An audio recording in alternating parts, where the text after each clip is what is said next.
You're watching PEGRI TV, Rhode Island's public access channel.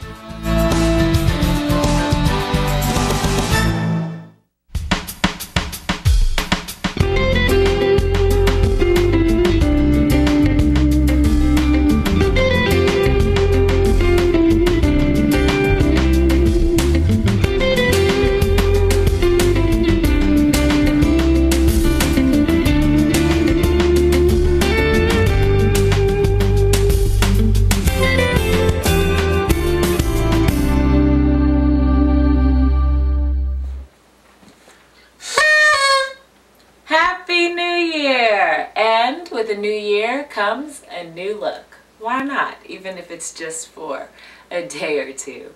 Welcome to Lifestyles by Lola. I'm Lola Jamel. Yes, I do have cornrows. I did a photo shoot in New York where I work as a model and actress. And while there, they braided my hair. So I figure, why not keep it for a couple days? For 2013, it's a new year. Anything goes. What can we do as we approach this new year? I know that's the question everyone's asking, between resolutions and being so happy that we got through the holidays and the entire year of 2012. What's next? What can we do to be better? What can we be to be more effective at the things that we'd like to accomplish? Well, I have some ideas for you, so stay tuned.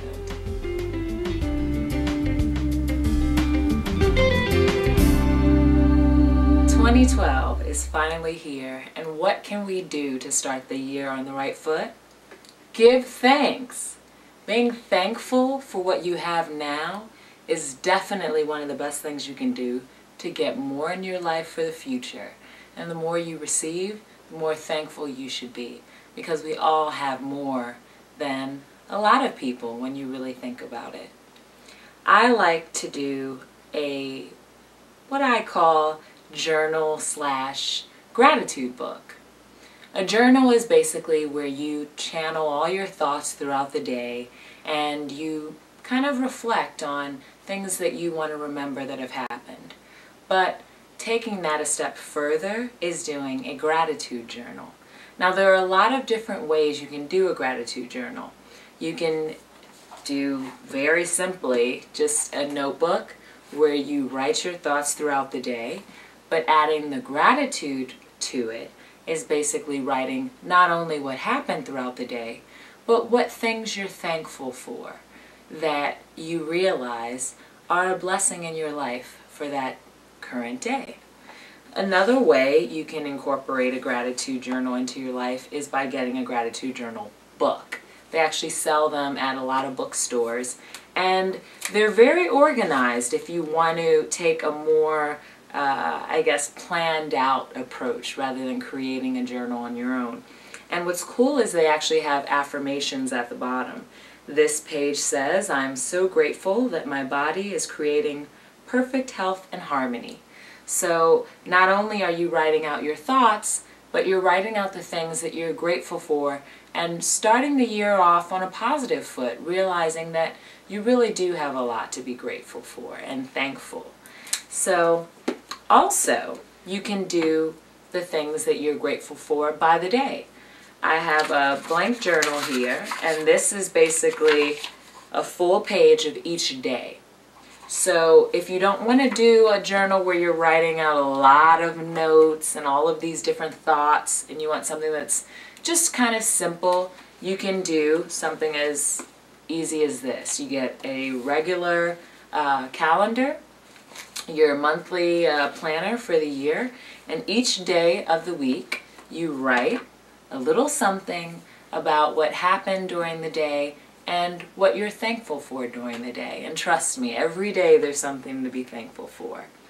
Now, another thing that you can do, because I know most of you, like me, are very thankful for your family, you can incorporate photos of your family into your gratitude journal as well.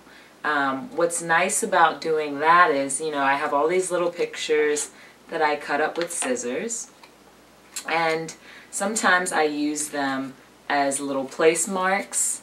Sometimes you can even tape them into the page, and they're just kind of like little mementos. But whenever I see a family photo of, you know, the people that I love and care about, it just reminds me again of another reason to be thankful.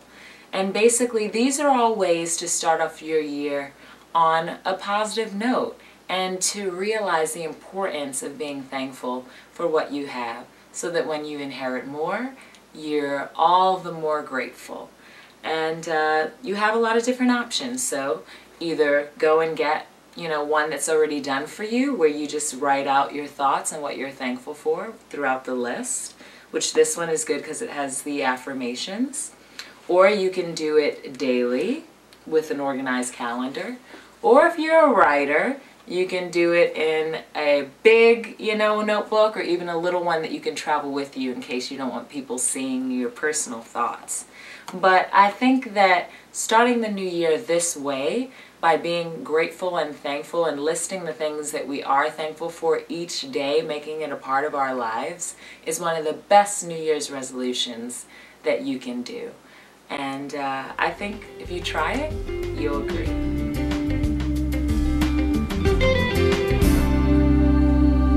What's another thing that you can do to get you geared up for 2013? Well, you can do your own personalized affirmation book. I'm really big on positive affirmations. I think by being positive and by saying the things that we want and by believing that we have those things, we then possess them. And we also maintain a healthy mind and a less stressful life overall. I like the concept of doing something more personalized because these are all affirmations that are important to me. They're a combination of things I've read in books from some of my favorite authors to my own personal affirmations that I've developed to suit my lifestyle and my life, my dreams, my goals. And by making it personal, it's something that I can refer to throughout the day, the week, or whenever I want to really hear something positive. I just go to my flip book, flip through, find a page, and read the little note that I've posted on there to remember it for myself. Positive affirmations are a great way to start the year and get you geared up and excited about all the great things that lie before you for this amazing year that we're in now, 2013. First, you want to cut everything down. So I basically typed up all these little affirmations, and the best way to do it is when you're on your printer, you want to print out all of the affirmations in columns. So while you're typing it out, for you that are computer savvy out there, you want to break it up into columns. So you select columns, and in each column you type the affirmations that you like and space in between them. That way when they print out, they'll be super easy to cut into these little squares if you want something this small. Or, you know, the other option is that basically you could write it out.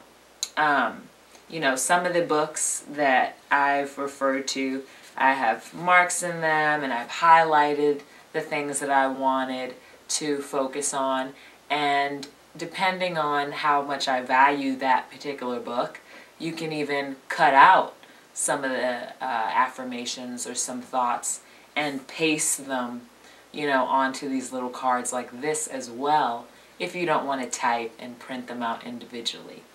Once you've cut them out, you want to get a nice hard kind of a cardstock paper. You can do it with those file cards that have the lines across them, and you can hand write out your affirmations, but I prefer to have everything printed.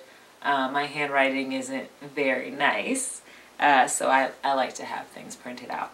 So cut out the squares, cut these out, and then the cardstock is just to keep it from getting warped, because regular thin paper is pretty fragile and your book will fall apart before you know it. But when it's backed on cardstock, it's a little more durable. So I take the sheet, put a little glue adhesive, just a little glue stick, and I glue that on to the cardstock. And when you're doing it, you want to make sure that you glue an affirmation on either side, because on your flip book, no matter which way you flip, you want to make sure that you see a note to yourself. And it's kind of kooky because sometimes I'll go through this flip book and I'll find exactly what I needed to hear for that moment. So it's weird how that works. But once you've done that, you want to make a nice perforated hole so that you have something to put your little key ring through, which is going to make your flip book. Like I said, you can do this on a larger scale as well. You can do it with a full binder, you know, that has the actual 3-prong holes. You can write it out, you can print out pages, make this whatever you'd like to do, but I'm just showing you a small bite-sized way to make it if you want to travel with it or keep it in your pocket or have it on the go. So once I've collected all of the little squares, you can see they're already perforated. If you've got one of these, great. If not, a simple hole punch will work. I like this because it lines up each hole perfectly. Push down and you've got a perfectly centered hole based off of where you place the card in between the slots. Now, if you have the regular hole punch, you just want to punch it through the center and make sure that it's as centered as it can. But it doesn't have to be perfect. This is something that's for you. You know, don't scrutinize yourself over it.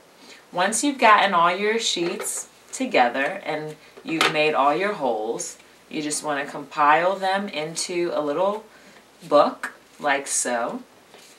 And you want to make sure that you loosen your ring. A lot of the time when you get these keychain rings, they're very tight. So I would recommend to take a plier or something like that and just loosen it up so that it can go through all of your notes, all of your affirmations. So I push down, and once you get it through the one side, it's fairly easy, just like putting keys on a key ring. You just twist it around and bam, there you go. Here is my simple little flip book. And it's cool because you can sit it on your desk, you can carry it with you to the office, and every time you want to have a little note or a little affirmation to kind of bring you up or, you know, make you remember something that you've read that you are really inspired by, it's right there for you. And I think, you know, by doing something personalized like that for yourself, it's just a great way to add to your everyday life, because everyone needs a little cheering up sometimes. I've also done things like this as gifts. Valentine's Day is coming up, guys.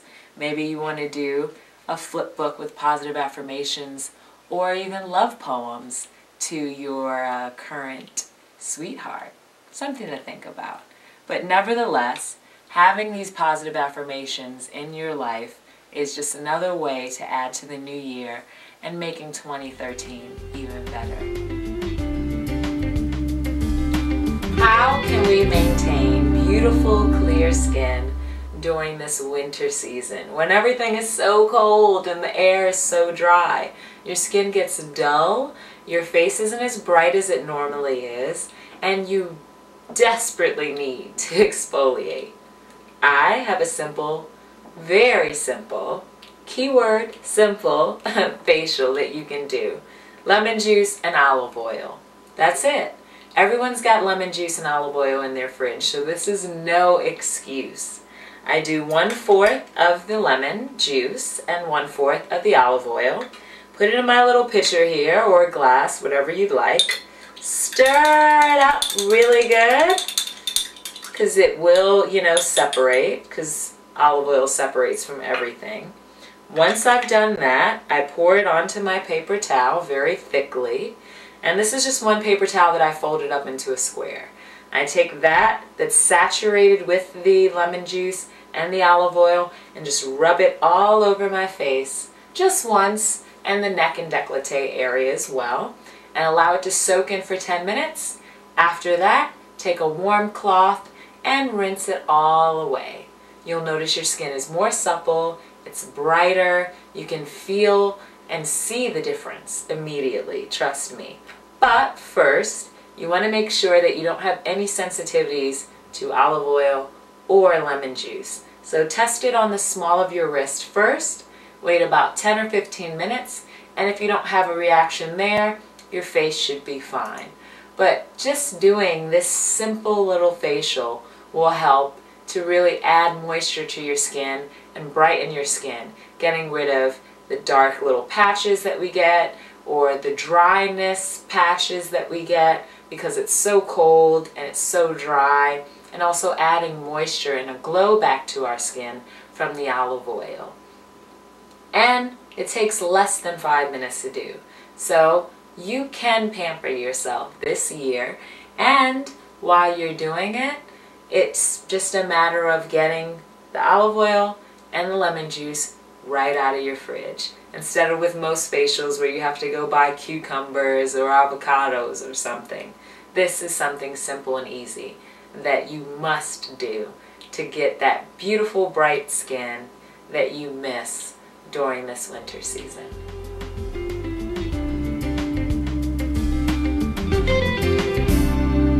No one likes to plan, but if you want to have a successful 2013, planning is key.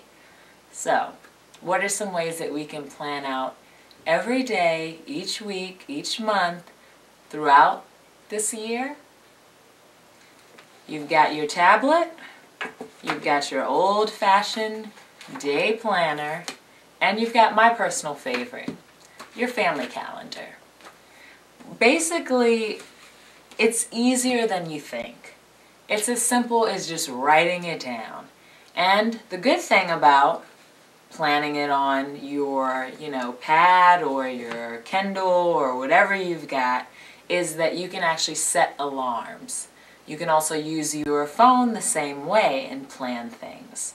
When you plan an event, when you plan to go for a run, when you plan to take the kids out to the movies, or you plan to go see a game, and you alert yourself a week out or a day before, chances are you probably will accomplish this task. So I do like the idea of planning electronically. However, I am old school and I like writing it out as well. I think it's important to plan in advance because when we plan in advance, we get a lot more things done. The planning in advance does take time and your effort, of course, but I think that it's one of the best things that you can do because you do really get a lot more accomplished. Now, if you're doing a family calendar, which is what I like, I think that it's really just about differentiating what is for each person. So a family calendar like this is great because each line has a name and there's a color. And you can even create something like this on your own blank calendar as well, but this one has it done already. So top line is blue for Javon, my fiance, and the second line will be pink for me, Lola. And basically what's cool about it is, I write out on the pink line the things that I need to get accomplished for each day. And Javon can write on the blue line the things that he needs to get accomplished.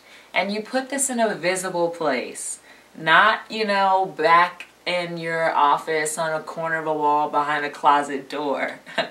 Maybe on the front of your refrigerator. Maybe even on the front door. Somewhere where you're going to see it every day and remember the things that you've planned to do so that they're in the back of your mind subconsciously and you can complete those tasks. Whether it's just hanging out with friends or starting your taxes early or even spending time calling some loved ones and friends that you haven't spoken to. Just making a little note of it on a specific day to do it is a great way to do it on a calendar like this. Or, like I said, doing it on a pad where you can actually set an alarm that will alert you in advance to tell you, hey, this is what you're supposed to be doing right now, versus watching TV or maybe taking some time to do something that we probably could do later and isn't as valued or important.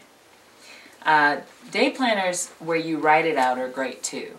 You just have to remember to refer to it every day. A lot of times I forget to refer to my handwritten day planner. So the pad has been very valuable for that because of the alerts and also my cell phone as well.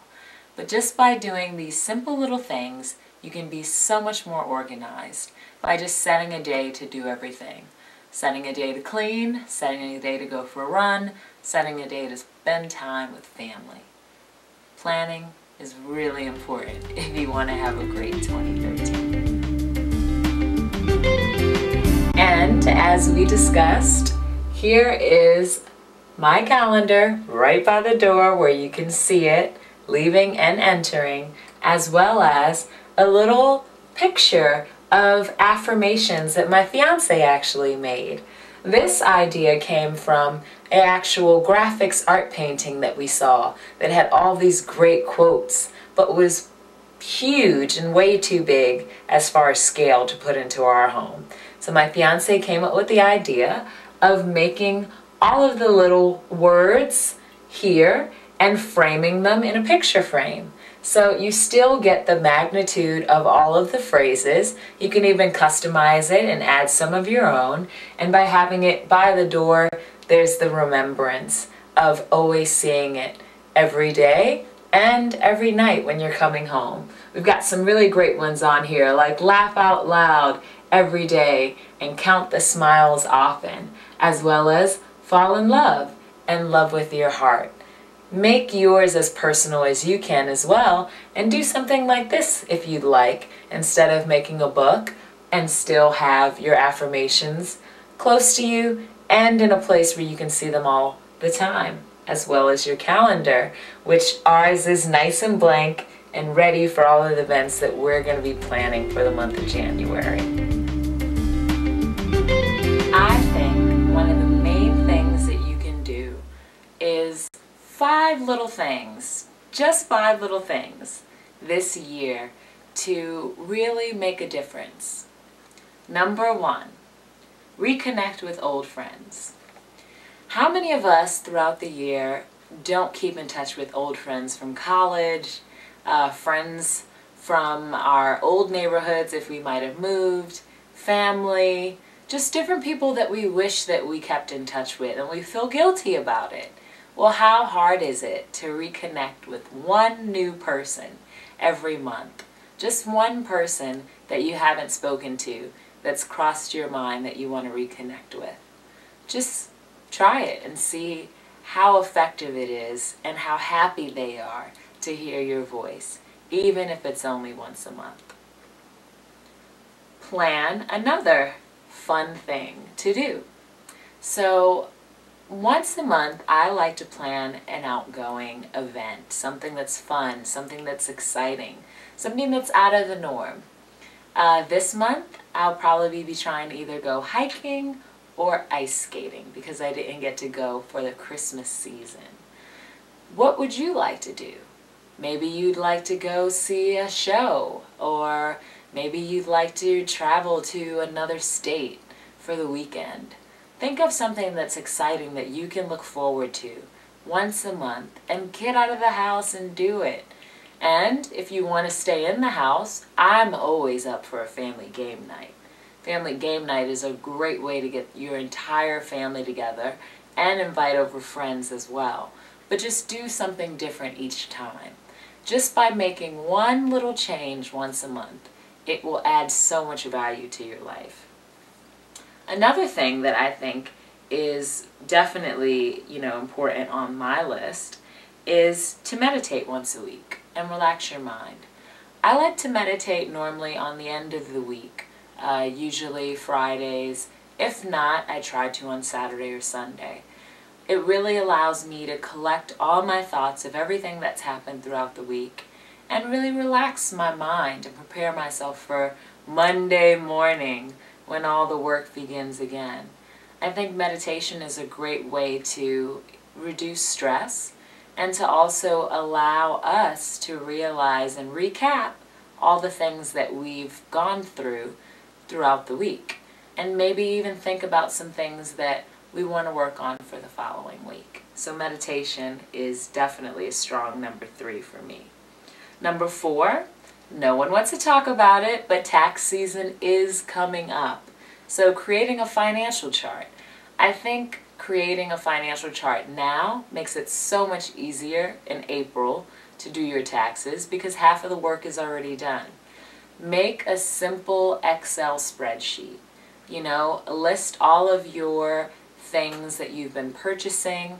Sometimes, depending on what credit cards you have, they actually break those items down for you and separate them so that you don't even need to worry about receipts and things like that. But definitely start to really focus on your spending and get a handle on what you've spent last year as well as what you're spending currently. The more you pay attention to your finances and how you spend, the more capable you'll be able to save and also think about things that you may want to purchase and invest in for the future. Number 5, which I think is my most favorite, do something selfless once a month. I know, who has time to do volunteer work, right?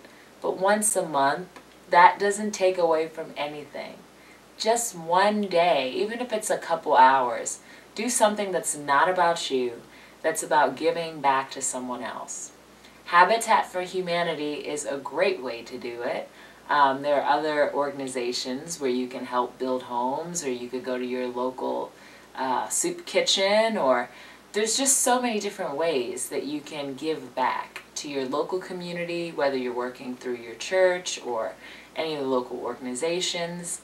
And a lot of times it's just as simple as finding out who needs volunteers and going in and letting them know what your schedule is and that you only have a few hours to spare, but that you really would like to be involved and help. One of the things that is also very simple to do is going to a local library and maybe signing up to read to people who have trouble reading, or people who are elderly or children.